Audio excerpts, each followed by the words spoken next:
Bonjour, nous sommes aujourd'hui au siège de l'association François Aupetit et nous avons la chance de rencontrer Christelle. Christelle est une malade experte de la maladie de Crohn et elle va nous raconter son quotidien avec cette maladie. Christelle, bonjour et merci de nous accorder cet entretien. Christelle, vous avez 27 ans et vous avez accepté aujourd'hui de nous parler d'une maladie dont vous souffrez, la maladie de Crohn. J'aimerais tout d'abord savoir, Christelle, qui vous êtes exactement ? Alors oui, donc en effet, j'ai 27 ans, j'habite en région parisienne et je suis atteinte de la maladie de Crohn depuis l'âge de 17 ans, donc 10 ans de maladie. Christelle, comment s'est déclarée votre maladie ? Avec tous les symptômes traditionnels, maux de ventre, diarrhée, donc accélération du transit avec des marathons pour aller aux toilettes, des saignements et surtout une perte de poids impressionnante. Comment réagit-on à l'annonce d'une maladie aussi grave quand on a 17 ans ? J'ai beaucoup tardé avant d'aller voir le médecin, parce qu'au début je disais que c'était une simple gastro. Et puis au fil des semaines, je me suis dit finalement c'est pas une gastro, c'est quelque chose de plus grave. Et du coup je ne voulais plus aller voir le médecin parce que j'avais peur de ce qu'il pouvait m'annoncer. Vous n'en avez pas parlé à vos parents à l'époque ? Non, j'ai caché. Les joggings ça marche bien. Cache bien tout ça. Donc j'ai tout caché, tout masqué, jusqu'au jour où je me suis effondrée dans une grande surface parce que j'étais trop affaiblie et parce que j'avais perdu 16 kilos. Aujourd'hui, comment vous sentez-vous 10 ans après le début de cette maladie ? Qu'est-ce qui a changé pour vous ? 10 ans après avoir accumulé beaucoup de traitements, je me sens mieux maintenant. Je me sens plus forte aussi, que ce soit, surtout dans la tête. Je me suis forgé un caractère grâce à cette maladie. Je ne me serais jamais forgé un caractère comme ça sans cette maladie-là. C'est vraiment une force. Ça a changé quoi cette maladie dans votre vie ? On a des rêves, on a des projets de vie et du jour au lendemain tout s'écroule, tout simplement. Alors comment on réagit ? Qu'est-ce qu'on fait ? On baisse les bras et puis on se rend compte qu'on n'avance plus. Donc on n'a plus qu'une chose à faire, c'est taper du pied et rebondir, quoi. Donc on prend sur soi, on se renseigne, on se documente pour pouvoir mieux maîtriser cette maladie qu'on ne connaît pas. Et puis on avance. Vous en avez parlé autour de vous, de cette maladie, dans votre entourage ? Au début, non. Au début, c'était très compliqué parce que je ne pouvais pas en parler, je ne la connaissais pas, cette maladie. Donc, même quand les médecins m'expliquaient, alors voilà, la maladie touche ton côlon, ton sigmoïde, je ne savais pas où c'était, je ne savais pas ce que c'était, donc je ne pouvais pas retransmettre l'information. Et il y a un moment où vous avez eu envie d'en parler à d'autres personnes ? Il y a eu surtout un moment où j'ai voulu en apprendre plus d'abord sur cette maladie. D'accord. Donc très rapidement, je suis allée sur le site de l'association. Donc je me suis documentée, j'ai lu, je pense, tout le site pendant des jours et des nuits entières. Et puis après, j'ai voulu rencontrer d'autres malades, des gens qui vivaient la même chose que moi. Donc ça a commencé sur des forums, dans un premier temps, pour garder encore une certaine distance, parce que j'étais pas prête non plus à prendre en pleine face finalement les témoignages des autres. Donc j'ai commencé sur les forums, j'ai bien lu tous les témoignages. Quand il y avait un témoignage qui ne me plaisait pas, je zappais, je passais à autre chose. Et puis au bout d'un moment, au bout de plusieurs mois, plusieurs années, j'ai voulu rencontrer du monde.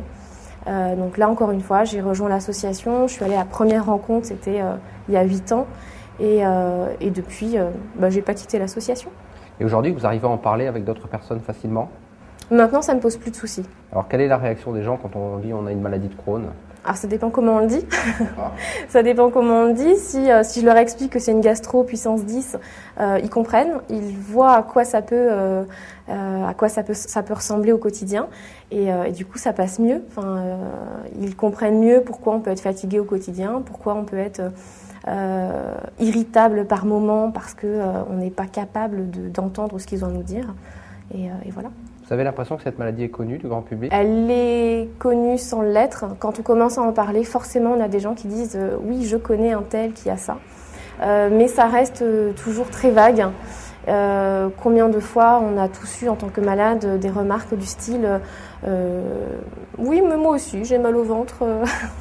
Alors que ce n'est pas une maladie de Crohn. Donc c'est un petit peu l'amalgame colopathie fonctionnelle, maladie de Crohn qui se fait très régulièrement. Alors aujourd'hui, vous avez une maladie chronique. Comment vous êtes-vous organisé avec cette maladie pour y faire face au quotidien ? On apprend à gérer, on apprend à réorganiser son temps, à redéfinir ses priorités.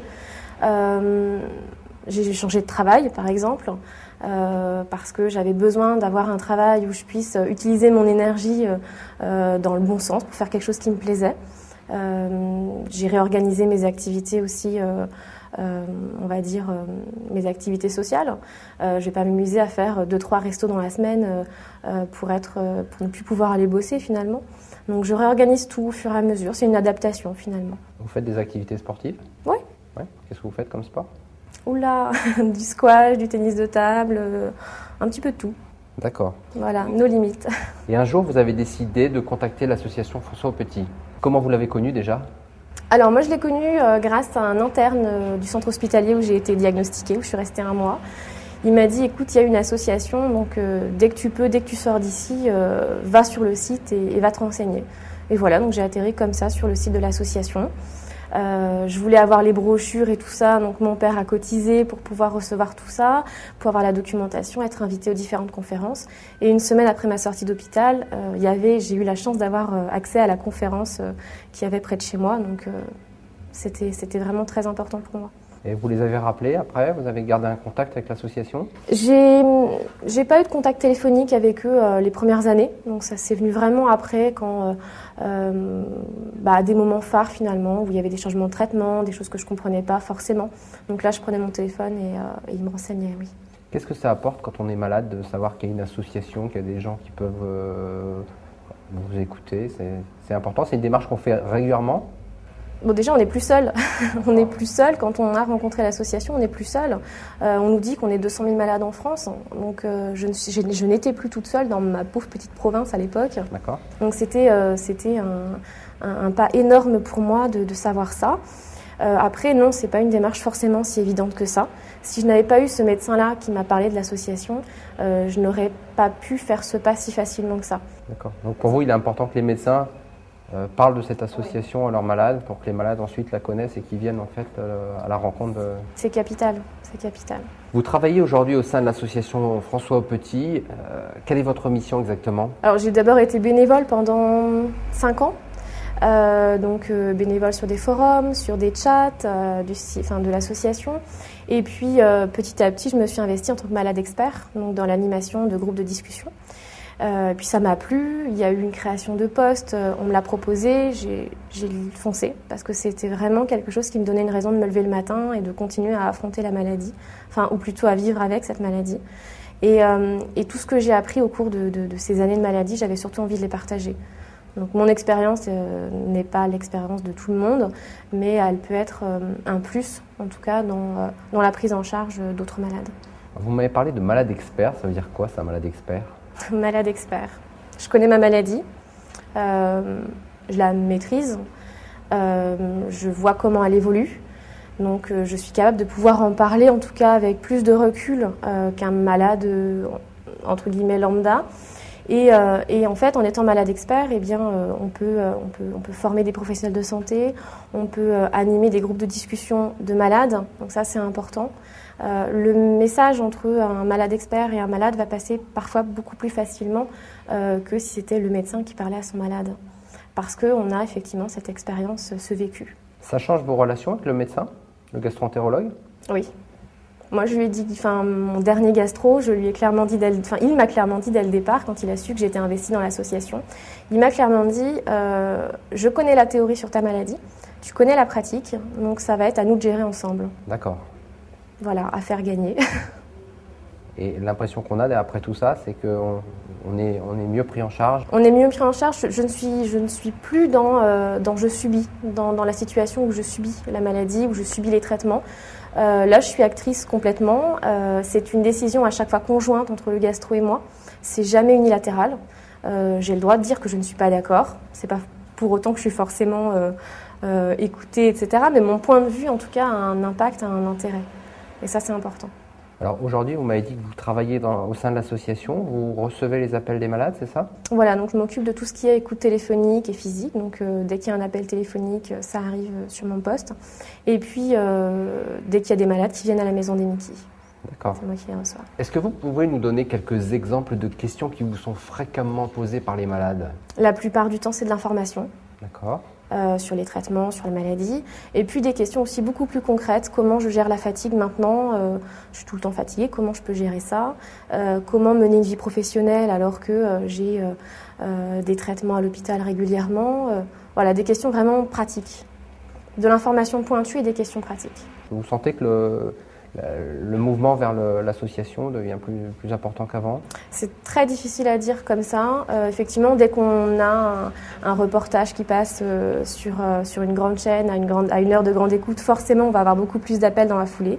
Mais sinon, on a un flux constant de toute manière d'appels, avec des pics de temps en temps, forcément. D'accord, donc c'est important qu'on en parle à la télé, dans les journaux, pour que l'association soit connue. Exactement. L'association est encore trop peu connue de la part des malades, dû au fait qu'il y a un manque de communication au niveau des médecins. Donc il faut pouvoir généraliser ça pour ensuite permettre aux malades de franchir ce pas-là. La plupart du temps, les malades nous découvrent par le biais d'Internet. Faut le savoir. C'est facile de trouver l'association sur Internet? On tape Crohn, on arrive direct. Premier lien, c'est nous.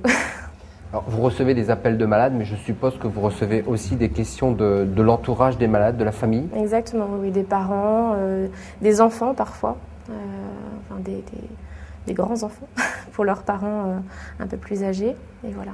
Est-ce que c'est un avantage de répondre à des questions de malades quand on est malade soi-même, quand on a la même maladie? Ça aide parce qu'on sait de quoi il parle. Après, en tant que malade expert, on a quand même ce recul, un recul suffisant pour pas non plus mettre sa propre expérience sur le devant. Donc c'est juste un outil supplémentaire d'être malade expert.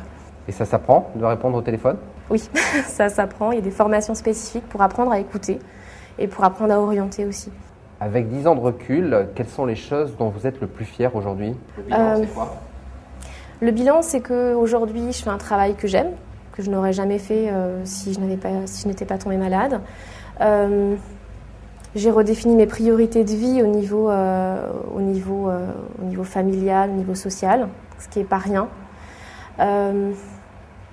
J'ai surtout découvert le côté humain de la société finalement, et parfois le côté inhumain en contrepartie. Mais on voit que la vie n'est pas toujours rose, et pourtant on arrive à trouver le positif dans chacune des situations qu'on rencontre. Bien sûr, il y a des fois où on baisse les bras, c'est clair, mais on arrive à trouver cette ressource en nous, en tout cas, d'avancer. Quel conseil vous souhaitez donner aux malades atteints de maladie de Crohn aujourd'hui? J'ai pas de conseil à leur donner, si ce n'est taper www.afa.asso.fr et puis venez voir ce qu'on fait, venez voir qui nous sommes, et n'hésitez pas à prendre votre téléphone et à nous appeler. D'accord, donc il ne faut pas rester seul. Ne pas rester seul, c'est la première chose à faire pour pouvoir aller mieux à un moment donné. Hors antenne, vous m'avez dit qu'actuellement, vous suiviez une formation en éducation thérapeutique. Qu'est-ce que c'est exactement l'éducation thérapeutique? Alors, l'éducation thérapeutique, c'est une démarche qui est ciblée sur le malade, vraiment sur ses attentes, ses besoins, pour l'aider finalement à mieux vivre avec la maladie et avec les traitements, donc au quotidien. Donc je fais cette formation, donc ce diplôme universitaire, qui n'est ouverte normalement qu'aux professionnels de santé. Et dans cette session-là, nous sommes 3 malades experts à y être inclus. Et ça va nous permettre d'animer des séances d'éducation thérapeutique. Au sein de l'association? Au sein de l'association, et puis aussi, pourquoi pas, dans les milieux hospitaliers, comme on fait déjà dans certaines régions. Alors les médecins ne trouvent pas ça un peu bizarre d'être avec des malades en formation? Alors ce ne sont pas des médecins, ce sont des infirmières notamment, des psychologues. Donc oui, ça peut surprendre effectivement au départ. Pourquoi des malades experts, pourquoi des malades sont dans ce genre de formation. Finalement, très vite, on se rend compte que le partage d'expérience est tellement enrichissant, que ce soit pour les malades, mais aussi pour les professionnels de santé, que ça passe tout seul, tout simplement. Vous vous sentez bien intégré dans cette équipe et Il n'y a pas de différence entre les malades experts et les professionnels de santé. Nous sommes tous des étudiants. D'accord. Voilà. C'est important aujourd'hui de bien connaître sa maladie quand on souffre de maladie de Crohn? Ça me paraît important en tout cas qu'il ait l'information à sa disposition, l'information qu'il est capable d'entendre. Parce que toute information n'est pas bonne à dire à tout moment. Donc oui. Mais à partir du moment où il est renseigné au fur et à mesure qu'il en a besoin, c'est le meilleur moyen pour qu'il soit proactif, qu'il ait une démarche proactive. Si c'était à refaire, qu'est-ce que vous feriez que vous n'avez pas fait? Il y a 10 ans, j'aurais clairement dit à mes médecins arrêtez de me faire subir tout ça et expliquez-moi. Tout simplement. Bien Christelle, merci beaucoup de nous avoir éclairé sur le vécu des malades atteints de maladie de Crohn.